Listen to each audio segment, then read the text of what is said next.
Can I have you talk a little bit about the books that you've published and read a couple poems? Sure will. I've actually published 8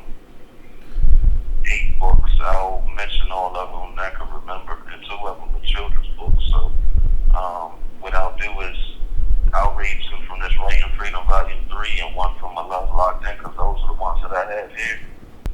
This is J.S. Russell, the prison poet, coming to you live from the pen.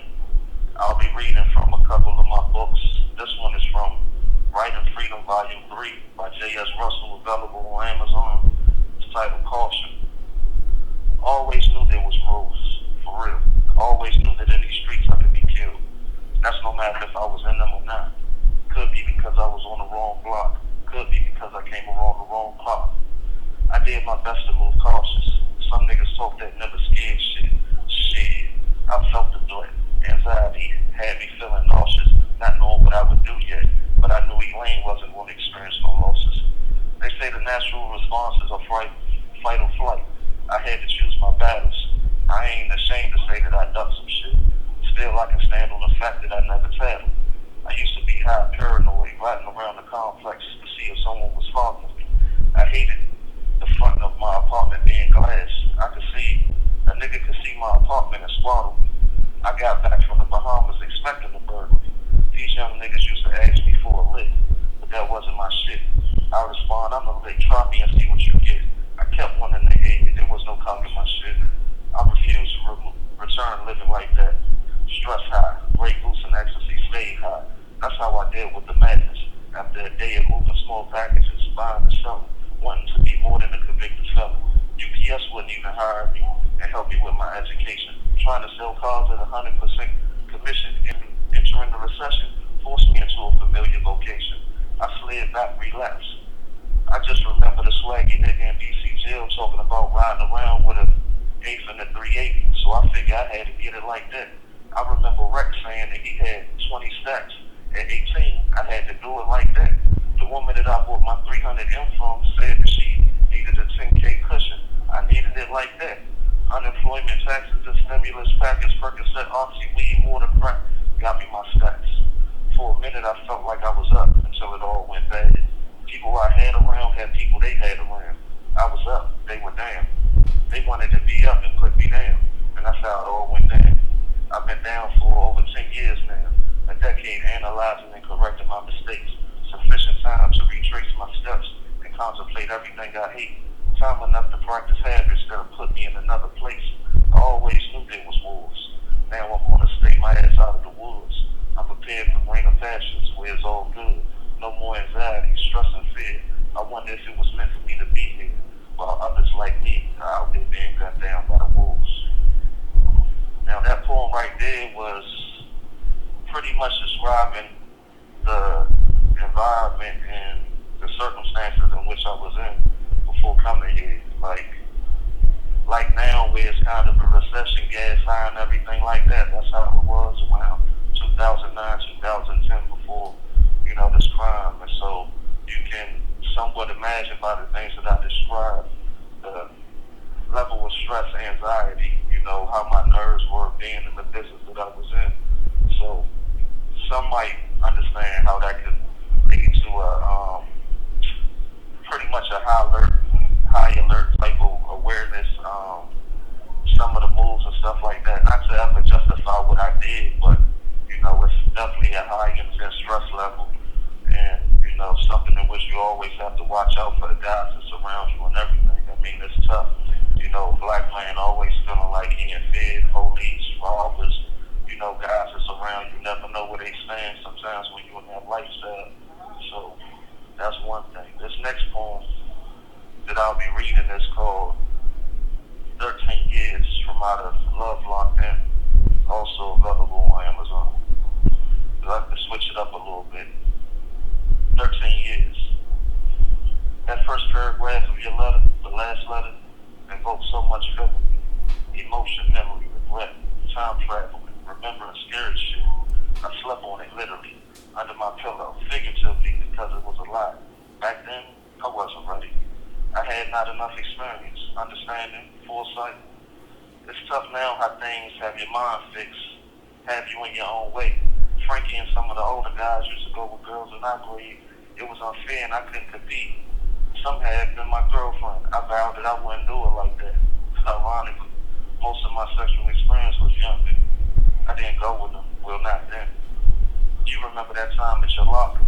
I remember all that I put in that locker. So thankful nothing came of that. You so much, and so much. Word is our sister, friend, lover, mother. I nurse from you, figuratively and literally. Passing me knowledge, showing me something different, despite my reluctance. I remember Miss Bellamy's back room. A little uncomfortable from the response to potentially you, aggressive young ladies. Words enough to make me blush. That wasn't cool. Not knowing enough what to do. Not ready, unprepared. Didn't know how to set that up. Yeah. Time travel. Remember, regret. Not understanding or knowing how or what to do with you. On an episode of Steve Harvey, he said it meant one to be heroes. I say the fuck out of you. Assist financially, however I can be, however you need me. But with respect to current conditions, situations, people, that time came and went. Dangerous that first paragraph. I had to sleep on it, been sleeping on it, because the feelings it invokes are too much for in here. Nothing to be done. Time traveling, remembering, regret, appreciate. This friend, sister, mother, you. Well, that one was for a friend that I had. Our friendship goes way back to high school. You know, throughout like the earlier part of my bid was definitely helpful, even helpful with doing a couple of my books. Actually that one, Love Locked In, Writing Freedom in the Pen Volume 2, helped me out with Facebook and the website until some of those stuff just couldn't be managed any longer because of life, family, other things. Like, I've been in here for almost 12 years now, so life goes on for everybody else, you know, so is the situations with their family and stuff, but I still always remember and appreciate those that had done for me, and especially that friend that I had right there. Shout out to Katina Hawkins, Cat Coles, for helping me with all that. Alright, thank you. And this next one, I'll get this out of Writing Freedom Volume 3 by J.S. Russell. It's called Freebie. These chains, routines, mood swings, because this ain't right, but this is my life. Midnight, cold, cloudy, and dreary, walking amongst the tombs, penitentiary, cemetery. What's the difference? Where's the sun? Raise me from this condition. I'm sick, wishing on a star, on the law. I pray to God, my Lord. This captivity, my bondage, captives to my bondage. Free me from this carnage. Wretched soul, please deliver me. I'm crying inside, some tears I can't hide. I'm so tired, give me rest. This time that old me has died. I work from the tombs, the catacombs, my residence. My mind dreaming of ways, my pen screaming on page to make my existence evidence. I'm here, I live, who cares? Longing for love and connection. I toil for conception, hoping my work gives life, that my wrongs can be made right, and I can see a resurrection. So, that one right there is just based off of how I feel in prison sometimes. We locked away from the world without connection. Everything is limited, everything is confined. I have a phone list of 10 people. A lot of times I'm only able to reach 8 of those people. I'm only on the phone a certain amount of times. Like, there's no internet access. People don't really write back to return letters. There's a whole, maybe a little bit over 15,000 people on this compound. People that's all the way in this part called Roxbury, Maryland, and Washington County. Don't nobody know that we exist here. There's all types of other prisons in this region. Nobody would even know. And that's how it feels sometimes. Like, we have no connection to the word.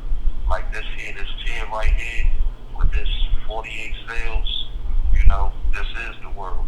And there's 4 other tiers in this building when it's locked down for COVID or locked down for any other reason. You don't even get to see guys. 5 other buildings on the compound. Go years without seeing them, especially after the pandemic. Don't even know who's there. So if the people don't even know who's on the other compound, imagine how it is in the world. And it's just like that, out of sight, out of mind. So that's why I'm writing. This book is called Writing Freedom.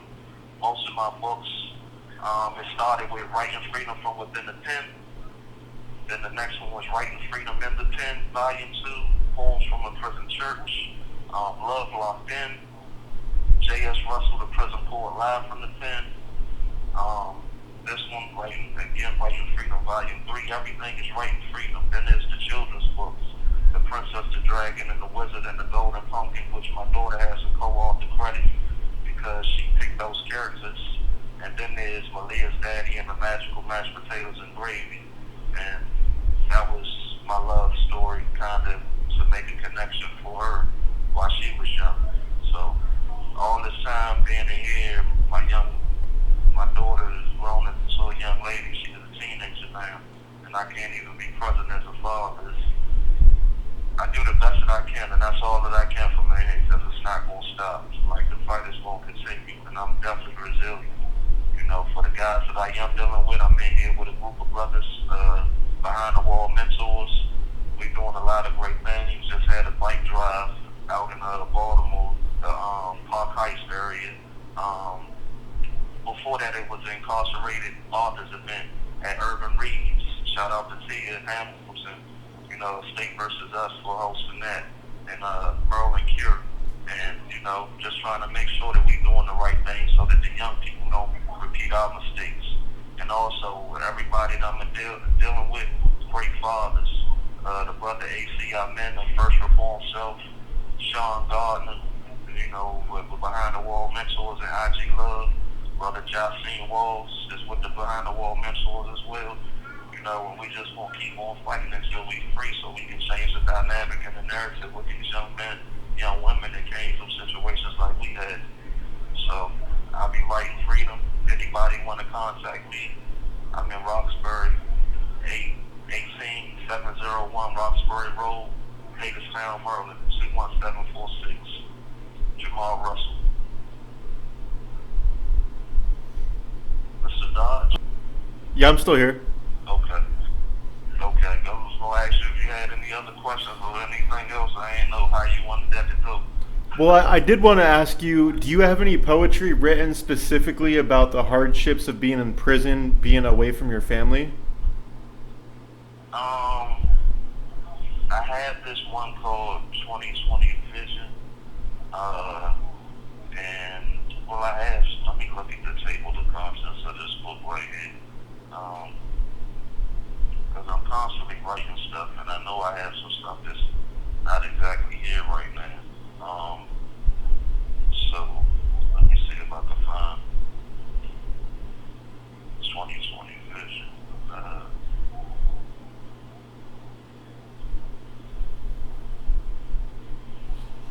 Alright, so you still recording? Yeah, I'm still recording.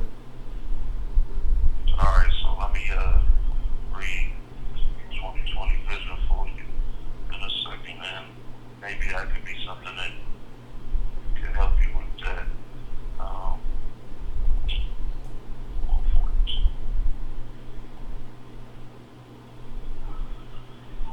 Alright, 2020 Vision.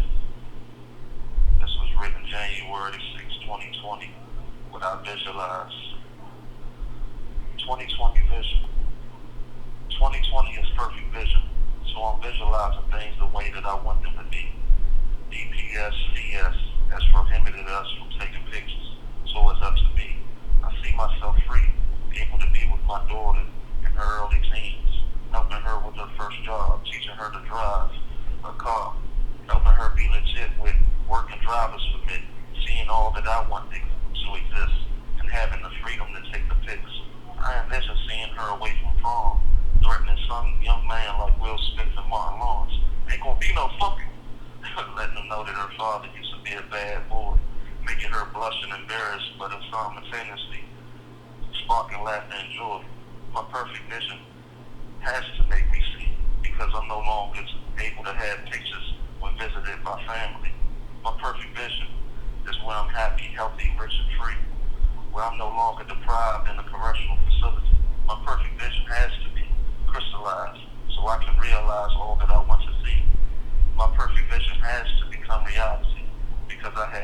God's love and His power with me, my perfect vision, 2020. I mean, I have endless poems. As I said, there's 8 books. I'm still working on getting some of them in here because, without the adequate help, there has been people that I had responsible for dealing with my accounts, and I have to have better control over that because I can't even get the books now. So it's a challenge. Have you thought about, narrating each book? I would love to do that. It's just getting the cooperation and being able to do that. I definitely have thought about it. It's just getting somebody to work with, and I think that things are kind of picking up a momentum where I'm kind of getting people to help, but it's difficult. Yeah. So you have to think, and the fact of the matter is, like, I'm relying on state pay. Sure, I had family, but they have lives and responsibilities. So I don't want to ask, honestly, for anything, because there's been times early on in my bit where I really needed and I asked for certain things, and it's just like it doesn't get done. So I've learned what people to deal with, what people not to, what people, what are good for this and what's good for that, because it's very frustrating. There was a time I didn't have to worry about money or doing things. I could do it myself. But here's another thing to consider. In this state system, right? The state paid for the majority of the compound is around $20 or $30 a month. But the prices for the stuff that's needed is not cheaper. Like for a bag of all pods that people need for their laundry, that's $8. So if a person has to wait a month to get that amount of money, and then just to get to detergent to wash your clothes is $8, that's leaving you with about roughly $22 left if you make that much. Now there's other jobs that are, a little bit more limited that may allow you to make $60 to $70, or the MCE jobs, which also are limited, that you can make up to 100 or something where that, but it's really not a lot.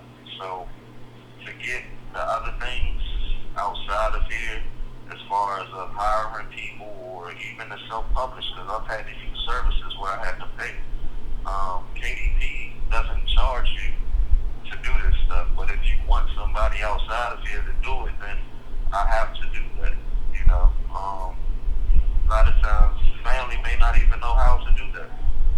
They're not computer literate or able to take the time or understand what it is to convert things from a PDF file or to download or to upload. So, and it takes time. I have a lot of family, they have children, or like my mother is 64 years old and she takes care of her 90, well, my grandmother be 91 years old. So she has to do that work. So taking all these things in consideration, I have to find a way, and knowing that I put myself here, I feel like it's up to me to get myself out, and, there's a lot of things that's going on that, I'm trying to make sure I'm doing that. With me and the brothers, some of them that I mentioned earlier, we had is, I'm pushing this Prison to Prosperity pipeline, where hopefully, we get people to start looking at guys that are doing the right thing. Everybody that I mentioned earlier, they're self-published authors. They probably have multiple projects going on to try to help the youth or help wherever they're focused on, whether it be ministry or, mentoring. So people don't know about this. So these are the guys like myself that would be beneficial and helpful to be in the community.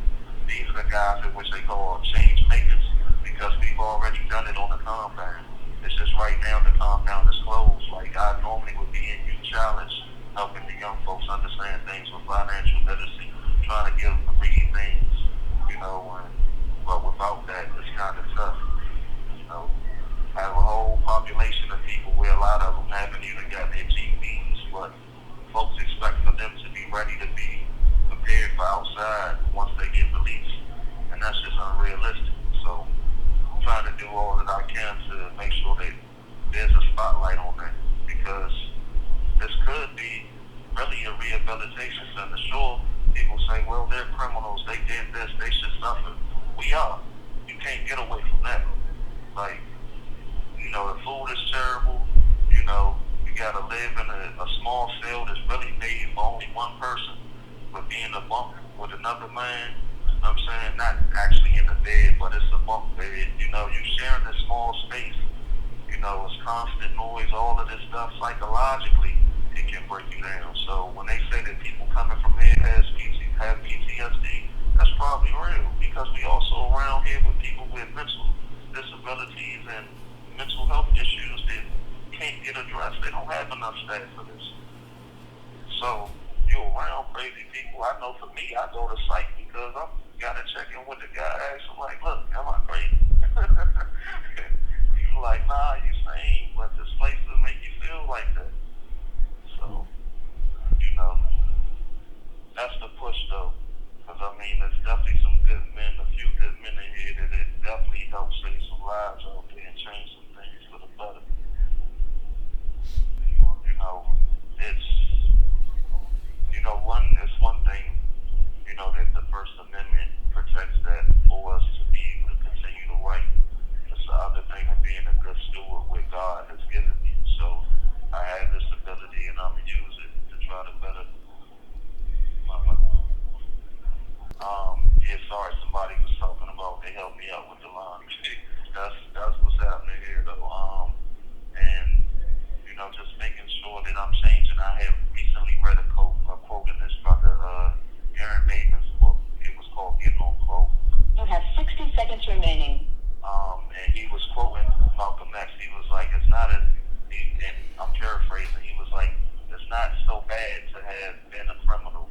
The real crime is staying a criminal. And like I said, I might have messed that up a little bit, but, you know, I've put in the work for rehabilitation, self-rehabilitation, and the guys that I deal with, that's what I deal with in here. I ain't dealing with the foolishness.